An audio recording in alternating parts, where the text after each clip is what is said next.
사무엘하 7장 1절부터 16절까지의 말씀을 읽고 나눕니다. 여호와께서 주의 모든 원수를 무찌르사 왕으로 궁에 평안히 살게 하신 때에 왕이 선지자 나단에게 이르되 볼지어다 나는 백향목 궁에 살거늘 하나님의 교회는 휘장 가운데에 있도다. 나단이 왕께 아뢰되 여호와께서 왕과 함께 계시니 마음에 있는 모든 것을 행하소서 하니라. 그 밤에 여호와의 말씀이 나단에게 임하여 이르시되 가서 내 종 다윗에게 말하기를 여호와께서 이와 같이 말씀하시되 네가 나를 위하여 내가 살 집을 건축하겠느냐. 내가 이스라엘 자손을 애굽에서 인도하여 내던 날부터 오늘까지 집에 살지 아니하고 장막과 성막 안에서 다녔나니 이스라엘 자손과 더불어 다니는 모든 곳에서 내가 내 백성 이스라엘을 먹이라고 명령한 이스라엘 어느 지파들 가운데에 하나에게 내가 말하기를 너희가 어찌하여 나를 위하여 백향목 집을 건축하지 아니하였느냐고 말하였느냐.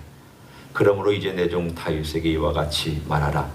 만군의 여호와께서 이와 같이 말씀하시기를 내가 너를 목장 곧 양을 따르는 데에서 데려다가 내 백성 이스라엘의 주권자로 삼고 네가 가는 모든 곳에서 내가 너와 함께 있어 내 모든 원수를 내 앞에서 멸하였은즉 땅에서 위대한 자들의 이름같이 네 이름을 위대하게 만들어 주리라. 내가 또 내 백성 이스라엘을 위하여 한 곳을 정하여 그를 심고 그를 거주하게 하고 다시 옮기지 못하게 하며 악한 종류로 전과 같이 그들을 해하지 못하게 하여 전에 내가 사사에게 명령하여 내 백성 이스라엘을 다시 있을 때와 같이 아니하게 하고 너를 모든 원수에게서 벗어나 편히 쉬게 하리라. 여호와가 또 내게 이르노니 여호와가 너를 위하여 집을 짓고 네 수완이 차서 내 조상들과 함께 누울 때에 내가 네 몸에서 내 씨를 내 뒤에 세워 그의 나라를 견고하게 하리라. 그는 내 이름을 위하여 집을 건축할 것이요 나는 그의 나라 왕위를 영원히 견고하게 하리라. 나는 그에게 아버지가 되고 그는 내게 아들이 되리니 그가 만일 죄를 범하면 내가 사람의 매와 인생의 채찍으로 징계하려니와 내가 네 앞에서 물러나게 한 사울에게서 내 은총을 빼앗은 것처럼 그에게서 빼앗지는 아니하리라. 내 집과 내 나라가 내 앞에서 영원히 보존되고 내 왕위가 영원히 견고하리라 하셨다 하라. 아멘.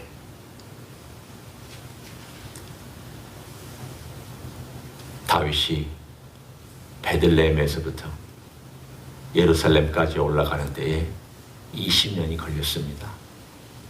베들레헴과 예루살렘의 거리의 차이는 한 5마일에서 6마일, 키로로 따지면 10km 채 되지 않는 그러한 거리입니다.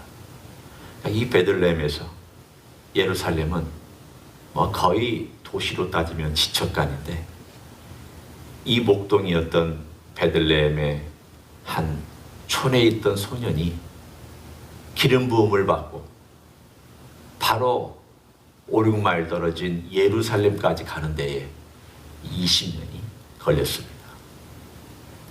그 20년은 대부분의 시간이 환난과 고난과 도망다님과 그리고 자기 목숨을 위하여 또 자기와 함께한 사람들의 목숨을 위하여 그야말로 하나님께 부르짖던 하루하루의 삶이었습니다. 다윗에게 그때만큼 일용할 양식이 소중한 때가 없었을 것입니다. 왜냐하면 도망다니는 사람에게 어디서 먹을 것을 구하며 또 누가 도와주며 또 그들의 안전은 어떻게 지키는가 얼마나 절실했을까요? 여러분도 그 정도는 아니라 할지라도 경험했던 삶의 가장 밑바닥에서 정말 하나님을 바라보지 아니하고는 하루하루를 견딜 수 없었던 그런 세월들을 통하여 다윗의 마음을 우리는 이해할 수 있습니다. 그 20년이라는 세월은 고난이었지만 그러나 그 고난을 통하여 하나님의 축복을 경험했습니다. 고난 자체가 축복은 아닙니다. 고난은 힘든 겁니다. 누구에게나 그 사람에게 있는 고난은 그 사람을 힘들게 합니다. 그러나 고난이 축복의 통로가 되는 것은 가장 중요한 축복이 한 가지가 있기 때문입니다. 뭐 다른 것도 있을 수 있지만 그것은 하나님과의 관계를 발전시켜 나가는 데 있습니다. 다윗은 이 20년의 기간 동안에 그가 왕위에서 하나님과의 관계에서 누리고 또 실패도 하기도 했던 이 모든 기본 프레임을 이 20년 동안 다 갖췄습니다. 그 파운데이션이 있었기 때문에 그가 왕위에서 그래도 끝까지 하나님을 붙잡고 살아갈 수 있는 시간이 되었습니다. 하나님께 부르짖은 시간. 그때는 몰랐죠. 이게 하나님과의 관계를 발전시킨다는 생각을 하고 했겠습니까? 그냥 살기 위해서 한 것이고, 생존을 위해서, 목숨을 위해서, 자기 가족들을 위해서, 그리고 자기들 따르고 있는 사람들을 위해서 하지 않으면 안 되니까, 그리고 의지하지 않으면 할 수 없으니까 그렇게 한 것이겠죠. 그렇지만 하나님은 은밀한 가운데 그를 이 모양 저 모양으로 끌고 가시면서 하나님과의 깊은 유대 관계를 맺게끔 그에게 고난을 통하여 축복을 주셨습니다. 우리의 삶에도 가만히 보면 내가 언제 절실하게 하나님께 부르짖었나? 내가 언제 하나님을 정말 깊이 찾고 하나님 아버지 앞에 세상에 다른 거 다 없어도 오로지 주님만 내가 바라보겠다고 결심까지 하면서 내가 주님 앞에 섰었던가? 언제였는가 하면 바로 그 고난의 시간, 그 아픔의 시간, 그 고통의 시간에 우리는 그런 고백들을 했습니다.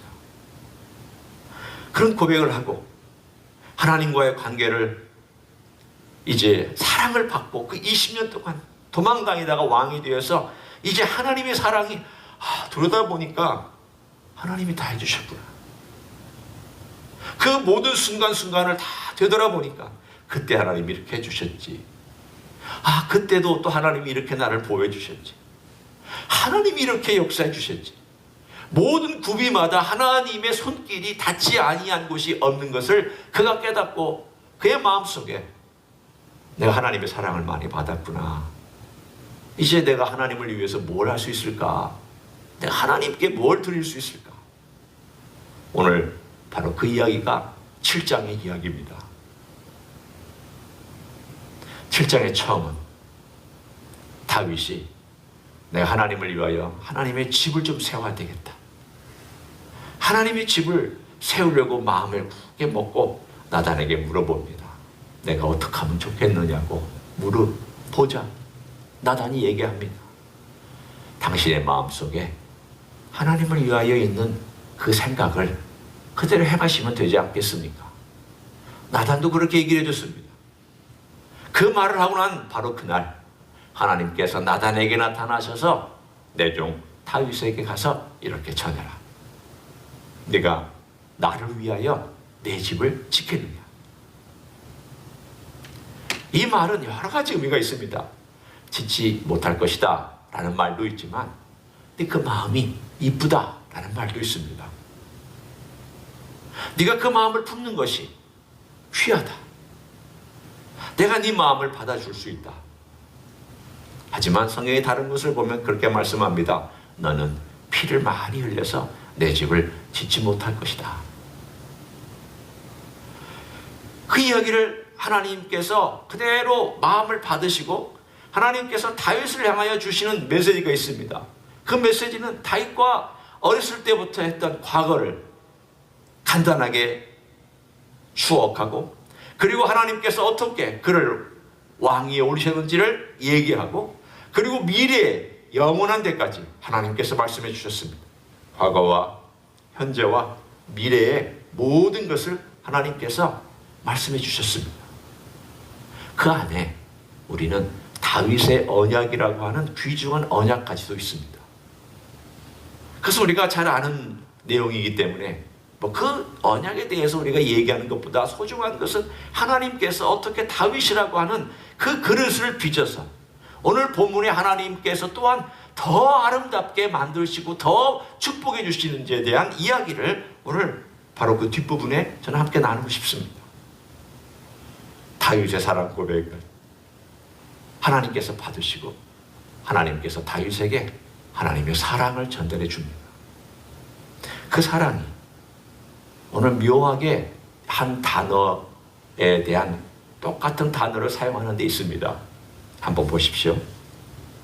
오늘 구절을 한번 보면서 우리가 같이 하나님과 다윗이 어떤 언어의 유의를 통해서 하나님께서 다윗에게 전달하고 있는 내용을 볼 수가 있습니다. 5절에 보면 이렇게 나와 있습니다. 가서 내 종 다윗에게 말하기를 여호와께서 이와 같이 말씀하시되 네가 나를 위하여 내가 살 집을 건축하겠느냐. 11절에 한번 봅니다. 전에 내가 사사에게 명령하여 내 백성 이스라엘을 다스리게 하던 때와 같이 아니하게 하고 너를 모든 원수에게서 벗어나 편히 쉬게 하리라. 여호와가 또 내게 이르노니 여호와가 너를 위하여 집을 짓고. 오늘 5절과 11절이 묘하게 서로 관계를 맺고 있습니다. 다윗은 하나님을 위하여 집을 짓고 싶다 그러자 하나님께서는 그 말을 그대로 받고 마음을 받고 다윗에게 가서 말을 전달하기를 내가 너를 위하여 집을 지어주겠다.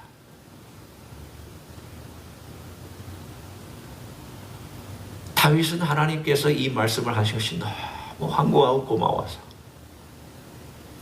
그의 인생에 아마도 그가 하나님께 드릴 수 있는 모든 단어와 모든 찬양과 모든 감사, 모든 황공함과 그리고 모든 것을 다 담아서 그 뒤에 보면 18절서부터 쭉 기도하는 대목이 등장합니다. 어제 이 7장을 쭉 읽고 있는데 우리 성도들 한 분 한 분의 생애가 이런 생애가 아닐까라는 그런 마음, 그런 생각을 해봤습니다. 하나님께서 인생의 어느 시점인가 우리 한 분 한 분을 다 데려다가 하나님의 사람을 만드셨습니다. 어려웠던 시절도 있고 외로웠던 시절도 있었습니다. 뭐 가난했던 시절이 있을 수도 있고 또는 가난하지 않은 시절이 있을 수도 있습니다. 그러나 하나님께서 데려다가 하나님의 사람 만들었어요. 그리고 그 모든 지나온 과정마다 하나님께서 공급해 주셨습니다. 저는 저의 인생을 되돌아봤습니다. 하나님께서 어떻게 공급하셨지? 어떻게 미국 와서 공부하게 됐지? 그리고 한국 가서 한 20년 넘게 살았던 생활, 그 목회는 내가 어떻게 했지? 자녀는 어떻게 길렀지? 그리고 다시 미국에 와서 지나온 세월 동안 그 많은 고비고비를 어떻게 넘겼지? 이 모든 것들이 갑자기 하나님께서 다윗의 생애를 얘기하고 다윗이 하나님께 고백하는 이 장면들을 쭉 읽으면서 오버랩되면서 야, 참 하나님께서 나를 붙들어 주시지 아니할 때면 내가 지금 이 자리에 있을 수 있을까? 하나님께서 그 은혜로 그 어려운 고비마다 함께 하시지 않았다면 내가 지금 이 자리에서 저 같으면 목사 또는 교수로 또는 아비로 또는 남편으로 또는 어떤 일을 하는 사람으로 내가 과연 이 자리에 있을 수 있을까? 하나님은 다윗의 마음을 받으시고 그 마음을 기쁘게 받으시고 하나님께서 전해주신 내용, 다윗아 네가 나를 위하여 마음 받은 한것 내가 받으마. 너는 안 된다. 차라리 내가 너를 위해서 일해주마. 내가 너를 위해서 축복해주마. 너의 이름을 복되게 하고 너의 모든 명성도 영원하게 하고 너의 집을 내가 견고하게 지어주고 그리고 너의 씨를 통하여 영원히 너의 왕위가 이어지도록 내가 하겠다. 하나님은 다윗이라고 하는 사람의 생애를 통하여서 이 땅 위에 하나님이 이루시고자 원하시는 그 뜻을 명확하게 말씀하셨습니다. 그 뜻은 단순히 하나님의 집에 있는 것이 아니라 다윗의 집에 있었습니다. 그 다윗의 집은 무엇이었습니까? 영원한 집인데 솔로몬이 영원한 집이 되었습니까? 아닙니다. 솔로몬은 그림자에 불과합니다. 그 하나님 성전을 지었던 솔로몬의 성전이 영원한 성전입니까? 아닙니다. 그 성전 망했습니다. 바벨론의 포로 잡혀갈 때 다 망했습니다. 영원한 성전은 아닙니다. 다윗의 집도 어떤 면을 보면 영원한 집이 아닌 것으로 보입니다. 왜? 바벨론 포로로 잡혀갔다가 다시 그 자손들이 돌아왔을 때 왕 하나도 세워지지 아니하였으니까. 오늘 이 대목은 궁극적으로 하나님께서 어떤 열심을 가지고 말씀하시는 겁니까? 다윗을 사랑하고 다윗을 향하여 축복하고 다윗에게 모든 걸 내려주면서 다윗 내가 너를 얼마나 사랑하는지 너를 통하여서 내가 인류를 구원할 이야기를 해주겠다는 겁니다. 네 가족을 통하여 너의 이 가게 라인을 통하여 내가 인류를 구원할 내 계획을 내 마음껏 행하겠다고 하나님께서 그분의 열정과 그분의 뜨거움과 그분의 사랑을 다윗에게 쏟아붓고 그 쏟아붓은 사랑으로 하나님께서 그 다음 계속 어떻게 일하시는지를 보여줍니다.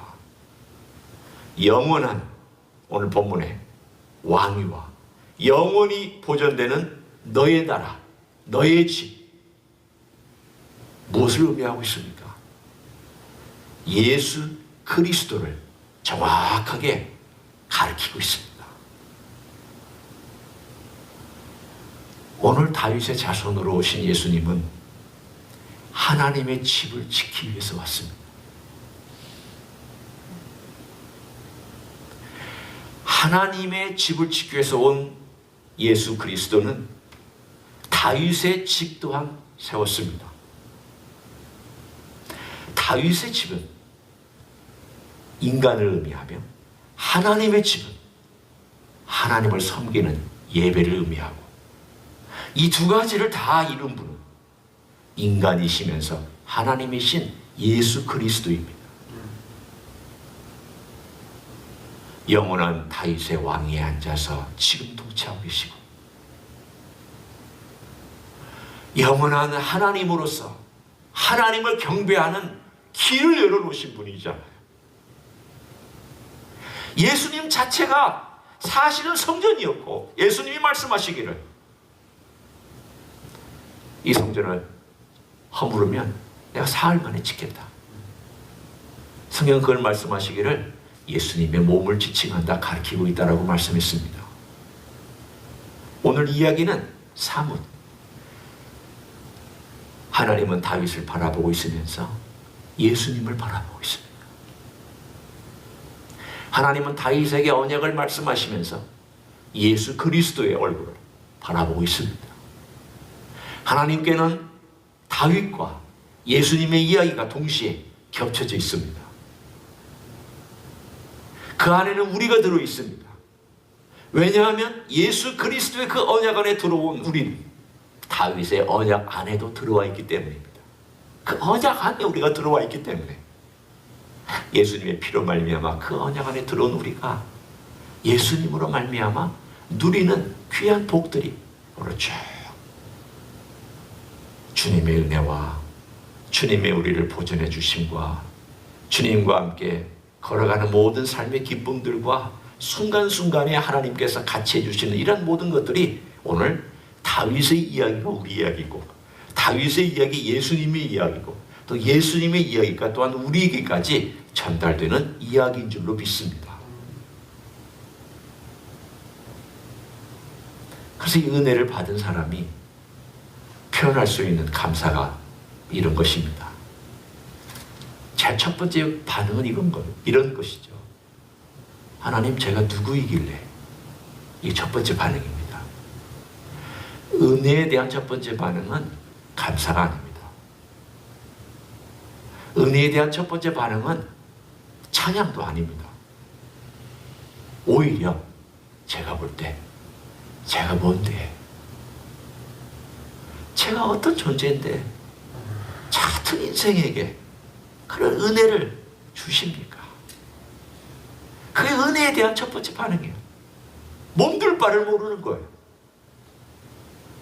몸둘 바를 모르고 저 같은 사람이 어떻게 그 자리에 갑니까? 저 같은 사람이 어떻게 구원받았습니까? 저 같은 사람이 어떻게 하나님의 자녀가 됐습니까? 저 같은 사람이 어떻게 그 놀라운 하나님의 나라에 들어갈 수 있습니까? 저 같은 사람이 어떻게 그 영원한 빛과 축복과 영광과 존귀와 그 기업들을 제가 누릴 수 있습니까? 어떻게 제가 뭐가 잘났다고, 제가 뭘 잘했다고, 제가 주님을 위해 산 일이 뭐라고 그 놀라운 일을 그렇게 주님이 허락하십니까? 주님, 정말 저를 생각해 주시는 주님의 사랑이 너무 커서 제가 어찌할 바를 모릅니다. 이게 다윗의 첫 번째 고백입니다. 그게 나와 있잖아요. 18절에 주 여호와여 나는 누구이오며 내 집은 무엇이기에 나를 여기까지 이르게 하셨나이까. 이게 바른 고백이에요. 하나님의 은혜를 안 사람들이 갖는 고백은 주님 제가 무엇이기에 이렇게 은혜를 주십니까? 그리고 나서 하나님이 대하십니다. 하나님 정말 고맙습니다. 하나님 그대로 이루어 주시기를 제가 기도합니다. 그 내용이 그 다음에 나옵니다. 오늘 하루 여러분을 얼마나 귀하게 여기시고 하나님 백성 만드셨는지 우리가 지금은 다 알지 못하지만 언젠가 그 찬란한 나라에서 주님과 함께 왕 노릇하는 그날이 되면 우리가 더 주님께서 나를 어떻게 멋지게 대우하셨는지를 뒤돌아보며 아마 똑같은 말을 우리가 주님께 하고 있을지 모릅니다. 주님, 제가 무언데 이렇게 축복해 주셨습니까? 제가 무언데 이런 자리까지 인도해 주셨습니까? 제가 어떻게 여기까지 왔는지 아무 생각이 없습니다. 그리고 하나님을 찬양하고 감사하고 그 마음으로 우리는 영원히 살아갈 것입니다. 오늘 하루 우리는 그 영혼을 이미 시작해서 걸어가고 있습니다. 주님께서 다윗에게 해주셨던 그 축복 우리에게도 주셨는데 그 은혜에 감사해서 오늘도 주님께 나 같은 인생을 살려주시며 고마워하고 감사하고 고백하고 찬양하는 귀한 하루가 되시기를 예수님의 이름으로 간절히 축원합니다. 기도하겠습니다. 주님 고맙습니다. 우리 한 사람 한 사람을 여기까지 인도해 주셨습니다. 우리를 사랑하셔서 예수 그리스도를 믿게 해주셨습니다. 그 많은 세상의 사람들은 예수님을 아무리 얘기해도 듣지도 않고 믿지도 않고 따라가지도 않는데 우리로 예수님을 믿게 하시고 듣게 하시고 따라가게 하시고 기도하게 하시고 하나님 자녀 되게 해주시고 영원한 기업을 받게 해주시고 천사가 흠모하는 자리까지 우리를 넣어주신 것 감사를 드립니다. 그 놀라우신 주님의 은혜를 생각합니다. 어찌 내가 그런 자리에 오게 되었는지 어찌하여 지금까지 이렇게 이 자리에 서게 되었는지 참으로 주님의 은혜요 주님의 큰 선물이요 주님의 사랑이요 주님의 존귀하심 때문인 줄로 믿고 감사를 드립니다. 오늘도 그 은혜에 감사하고 감격하고 찬양하고 또 사랑을 고백하며 살아갈 수 있는 귀한 하루가 되게 축복하여 주시옵소서. 이제는 우리 구주 예수 그리스도의 은혜와 하나님 아버지의 극진하신 사랑과 성령 하나님 교통하심의 역사가 오늘도 우리를 우리 주 예수 그리스도의 놀라우신 은혜 안에 보듬어 주시고 인도해 주시고 또 치료해 주시고 수리해 주시고 또 걸어가게 해주시고 먹게 해주시고 입게 해주시고 자게 해주시고 모든 걸 공급해 주시면 감사해요. 오늘도 주님 앞에 찬양으로 기도로 간구로 나아가기를 소원하는 가정에서 예배드리는 종들 위에와 이 자리에 참여한 종들 위에와 주임지 이스교회 위에와 이민교회들과 한국교회들과 선교사님들 위에 이제부터 영원히 함께 하실지어다. 아멘.